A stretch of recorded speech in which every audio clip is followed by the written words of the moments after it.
Black Lives Matter under scrutiny as 26 BLM chapters sue the organization and its leaders, accusing them of defrauding local activist groups and stealing more than $10 million in donations. Back in April, we also learned BLM leaders bought a secret $6 million mansion in Southern California for, quote, safety.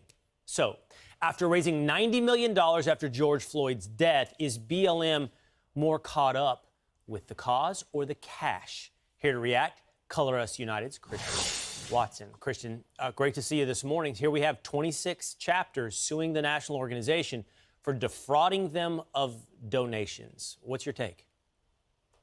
Anyone who was following BLM from the very beginning is not surprised by this. BLM was an organization started to push the lie that America is systemically racist and America is inherently disposed against black people and America is killing black people in a way that is way beyond the proportion of any other country. This was the bill of goods BLM sold to black Americans, and bad ideas attract bad actors, and bad ideas also attract defeat. This is what defeat looks like.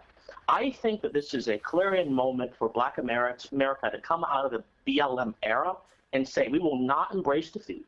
We will not embrace defeatism. We will embrace victory, victory that is inherent to the ideas that America was built upon. That's a vision elucidated by men like Booker T. Washington, by other black entrepreneurs throughout history who had much worse conditions than black Americans have today, who managed to turn lemons into lemonade. That's an idea that BLM rejected from its inception, but we have to get back to that idea in order to escape the effects of this very disappointing term.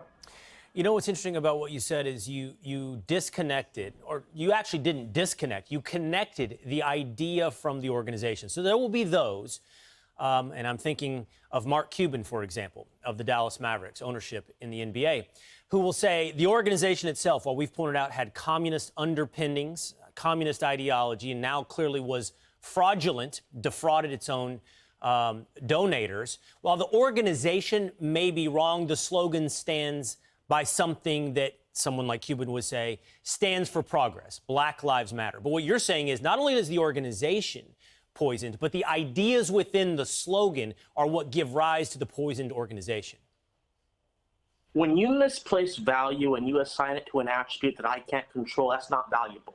Value has to do with I as an individual, not as a black man, but as an individual, and especially as an American, can control. That's how our founders got value. That's how people who created this great constitutional republic got value. But BLM assigned it to a quality that you can't control, your skin color, and therefore put the emphasis on that. And people may say, well, Christian, it's because there are racial problems in America.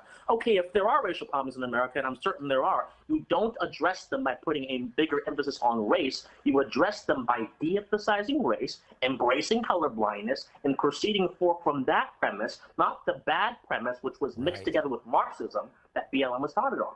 Hear, hear.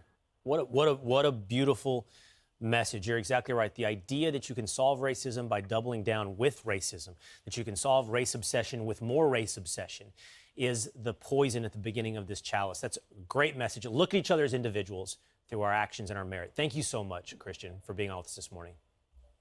Have a nice day. Absolutely.